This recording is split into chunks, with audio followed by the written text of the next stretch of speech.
Jadis, une violente dispute éclata entre le vent et le soleil. Ils se querellèrent au sujet de leur puissance. Chacun des deux amis revendiquait sa suprématie sur l'autre. Le soleil criait au vent, « Je suis le plus fort !» Et le vent répondait, « Oh non, pas du tout, c'est moi qui suis le plus fort !» Ils continuèrent ainsi à se quereller pendant longtemps sans parvenir à une solution. Chacun des deux amis maintenait fermement qu'il était plus fort que l'autre. Ils se mirent alors à réfléchir à la manière dont chacun pourrait prouver sa suprématie à l'autre. Mais là encore, la dispute reprit de plus belle, car ils ne réussirent même pas à se mettre d'accord sur la façon de démontrer leur force. Leur chicane continua jusqu'au moment où ils virent passer un aventurier qui portait un sac à dos et tenait un manteau à la main. Le soleil suggéra alors aussitôt au vent de faire une compétition. Ils se serviraient de ce voyageur pour exercer leur force. Le vent demeura un moment sceptique. Il finit par accepter lorsque le soleil lui dit qu'il pourrait essayer diverses astuces pour amener le voyageur à ôter son sac à dos et se débarrasser de son menton. Ainsi, ils trouvèrent un terrain d'entente pour prouver leurs forces respectives. Le vent voulait être le premier à expérimenter sa puissance, mais le soleil n'était pas de cet avis, car lui aussi voulait être le premier à démontrer sa force. Une fois de plus, le vent et le soleil se mirent à se disputer. Chacun voulait être le premier à démontrer sa puissance. Ils continuèrent ainsi à se quereller pendant un long moment sans trouver d'issue à leurs différends. Ce jour-là, le soleil et le vent ne parvinrent à aucun accord. Ils continuèrent à palabrer jusqu'à ce que le soleil finit par accepter de permettre au vent de démontrer sa puissance en premier. Le vent fut donc le premier à démontrer sa force. Il était confiant et rasséréné.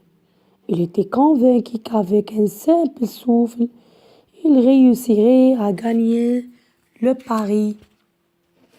Le vent souffla donc, il souffla fort, puis plus fort et encore plus fort.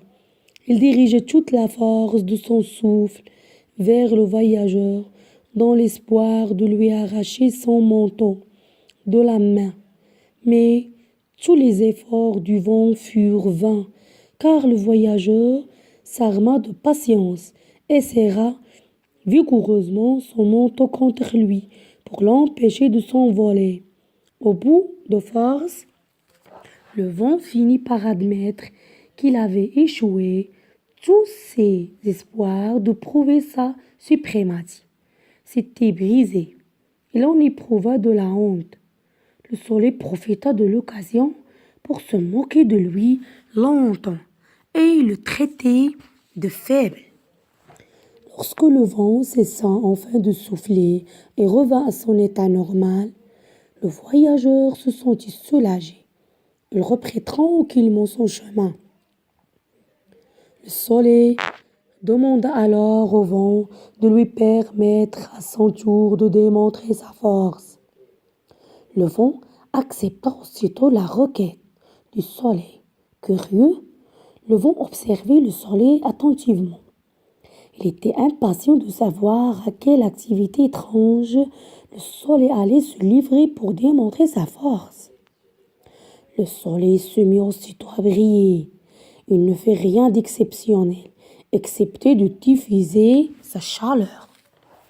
Au début, Ses rayons étaient doux, mais au fur et à mesure, la chaleur s'intensifiait. Elle devenait de plus en plus insoutenable et insupportable. Le voyageur se hâta alors de se débarrasser de son sac à dos ainsi de son manteau pour se sentir soulagé et avoir moins chaud. Mais cela n'était pas suffisant. Le voyageur souffrait tellement de la chaleur qu'il avait de plus en plus de mal à continuer son chemin. Il choisit alors de s'abriter sous le tronc d'un arbre pour tenter d'échapper aux rayons de ce soleil brûlant. Le soleil continua à briller fort.